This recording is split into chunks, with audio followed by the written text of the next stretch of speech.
Yang pertama, pertanyaan mengapa. Mengapa? Eh, Pertanyaan ini sebenarnya untuk diri kita sendiri. Misalnya, saya sudah trading 1 tahun, kenapa masih belum profit? Jadi ada yang salah pada diri kita. Yang kedua adalah saya sering salah saat entry, salah masuk waktu membeli. Yang ketiga adalah saya sering terlalu cepat exit sehingga nggak mencapai profit yang maksimal. Yang pertanyaan selanjutnya yang perlu kita tanyakan, saya sudah membuat money management, tapi saya sering tidak mengikuti money management yang saya buat. Artinya money management ini kita mengukur kita mau kehilangan uang berapa di sini, mau untung berapa kita take profit di saham ini. Selanjutnya, saya hanya bisa profit sampai jumlah tertentu, setelahnya saya pasti loss. Kenapa bisa demikian? Yang selanjutnya, pertanyaan selanjutnya, saya ikut pelatihan yang sama dengan teman-teman saya, menggunakan strategi yang sama. Apakah strategi cara masuknya kapan, menggunakan analisa apa, apakah bandarologi, apakah teknikal, apakah analisa fundamental. Menggunakan strategi yang sama, teman-teman saya bisa profit, saya tidak. Kenapa? Selanjutnya, saya trading sudah pakai aplikasi untuk menentukan kapan masuk dan keluar, tapi tetap rugi. Kenapa bisa demikian? Yang selanjutnya, saya trading menggunakan robot. Mengapa masih sulit untung? Udah menggunakan robot tapi sulit untung. Kenapa? Selanjutnya, kalau trading pakai akun demo bisa profit, tapi ketika trading dengan real account, akun beneran, trading beneran, sulit bisa profit. Kenapa? Disinilah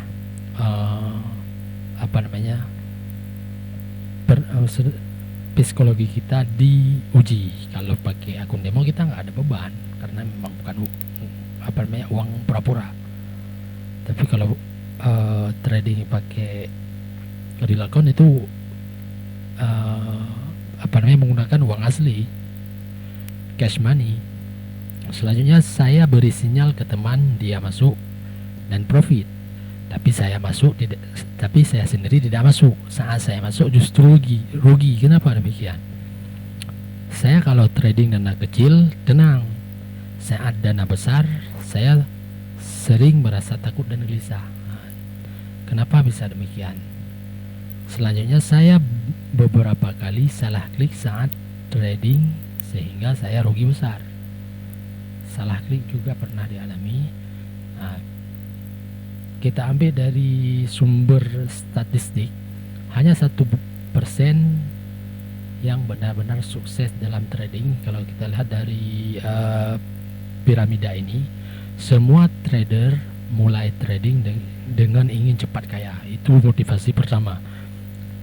Di tingkatan yang kedua, tingkatan piramida yang kedua, 40% hanya bertahan trading selama 1 bulan. 40% orang. 80% berhenti trading dalam 2 tahun pertama. 7% hanya bertahan setelah 5 tahun.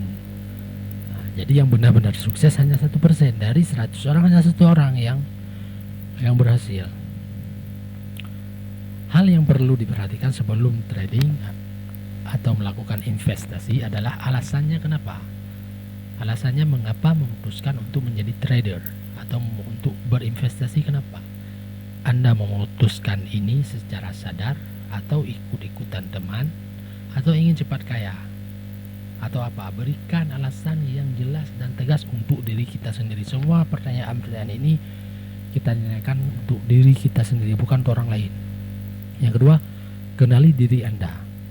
Kenali dulu diri Anda. Apakah Anda tipikal scalper yang masuknya detik, menit, jam, langsung keluar setelah itu, atau Anda day trader, pokoknya dalam 1 hari ini mau untung mau rugi Anda keluar, Anda beli hari ini, Anda jual hari ini. atau swing trader yang harian keluarnya bisa mingguan, atau tipikal investor, dia masuk hari ini satu bulan baru keluar, atau tahunan dia baru keluar. Kita kenali diri kita, apakah kita tipe scalper atau day trader atau swing trader atau investor, kita cocok di mana. Selanjutnya, kenali juga manajemen resiko investasi. Level yang pertama konservatif, tujuan finansialnya, tujuan dari investasi tersebut atau trading tersebut adalah untuk mengamankan modal. Pokoknya modal jangan habis. Likuiditas bukan menjadi hal utama di level pertama ini. Selanjutnya, level kedua konservatif penghasilan. Jadi yang konservatif penghasilan, tujuan finansial ini adalah untuk menghasilkan penghasilan. Tapi dia sangat konservatif, sangat meneliti, dia masuknya kapan, keluarnya kapan. Selanjutnya level ketiga adalah moderat, seimbang. Dia ingin penghasilan dan ingin mengamankan modal. Yang keempat, tipikal yang keempat adalah moderat, pertumbuhan modal dan penghasilan. Pertumbuhan modal dan penghasilan. Yang kelima ini agresif, pertumbuhan modal agresif. Ini dicari saham-saham yang liquid. Kalau agresif pun demikian, pertumbuhan maksimal modal. Ini seperti cocoknya untuk scalper. Setiap maksimal modal, ruginya pun sangat besar, resikonya pun sangat besar. Selanjutnya, yang perlu diperhatikan sebelum melakukan trading adalah mindset kita. Apakah trading sama dengan gambling atau judi? Tentu tidak sama. Judi beda dengan trading. Trading itu adalah sebuah ilmu pengetahuan dan seni dalam membeli sesuatu yang berkualitas. Jadi beda, gambling dengan trading itu beda. Selanjutnya, apakah Anda yakin diri Anda layak dan berharga untuk sukses? Yakin ini berada di mindset. Mindset itu berada di beliefnya. Belief kita, apakah Anda yakin? Kalau tidak yakin, jangan coba-coba. Yang selanjutnya, apakah Anda yakin bisa sukses menjadi trader profesional dan mendapatkan profit seperti yang Anda harapkan? Itu tanyakan kepada diri kita sendiri. Dia akan tanyakan ke dalam diri kita, kita akan menemukan jawabannya. Selanjutnya, apakah Anda yakin strategi trading yang Anda gunakan benar-benar bisa memberi profit seperti yang diharapkan? Strategi yang Anda gunakan apakah benar dan yakin untuk memberikan profit yang Anda harapkan? Itu pertanyaannya untuk diri kita sendiri. Selanjutnya, kehidupan kita ada dua pikiran, ada pikiran sadar dan ada pikiran bawah sadar. 0,5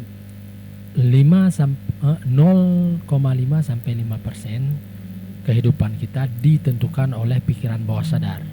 Keputusan di sini kita fungsinya adalah mengidentifikasi informasi, membandingkan, analisa, rasional, membuat keputusan. Di sini fungsi daripada pikiran bawah sadar. Untuk menjawab pertanyaan yang pertama tadi, itu mengapa saya? Disinilah baru masuk identifikasi, informasi, membandingkan, analisa, rasional, membuat keputusan. Pikiran bawah sadar fungsinya adalah belief atau values. Mindset kita ada di pikiran bawah sadar. Kalau kita punya mindset yang salah, misalnya trading itu sama dengan judi, maka itu kepercayaan yang salah. Makanya perlu di uninstall dulu belief itu, dihilangkan dulu belief itu, baru bisa untung. Setelah itu kebiasaan ini harus dibentuk untuk menjadi untuk menjadi sebuah program.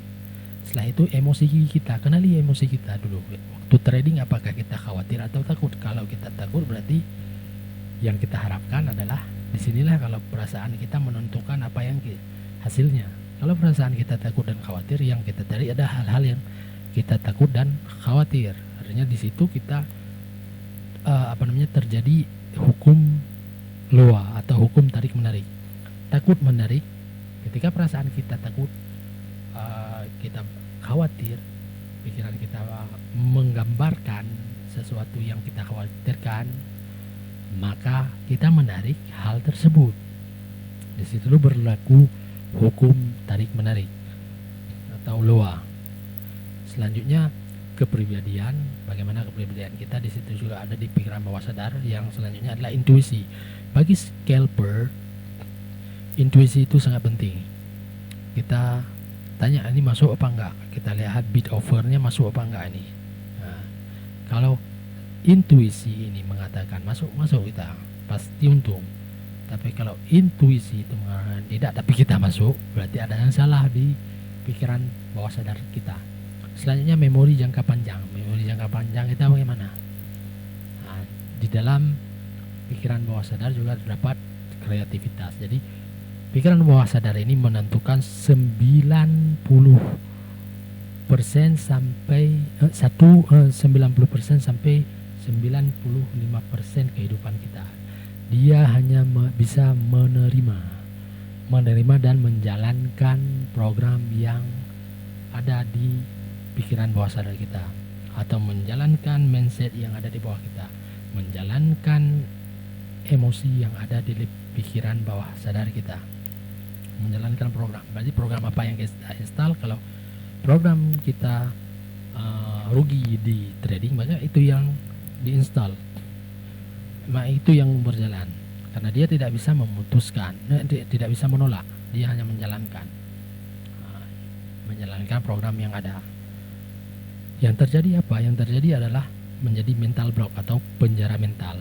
Ini program lama, ini dia berada di, misalnya di sini kita penghasilan kita dalam satu hari misalnya 100, ini udah menjadi di comfort zone kita, di zona nyaman kita. Jadi kita untuk apa ini semua penjara mental ini?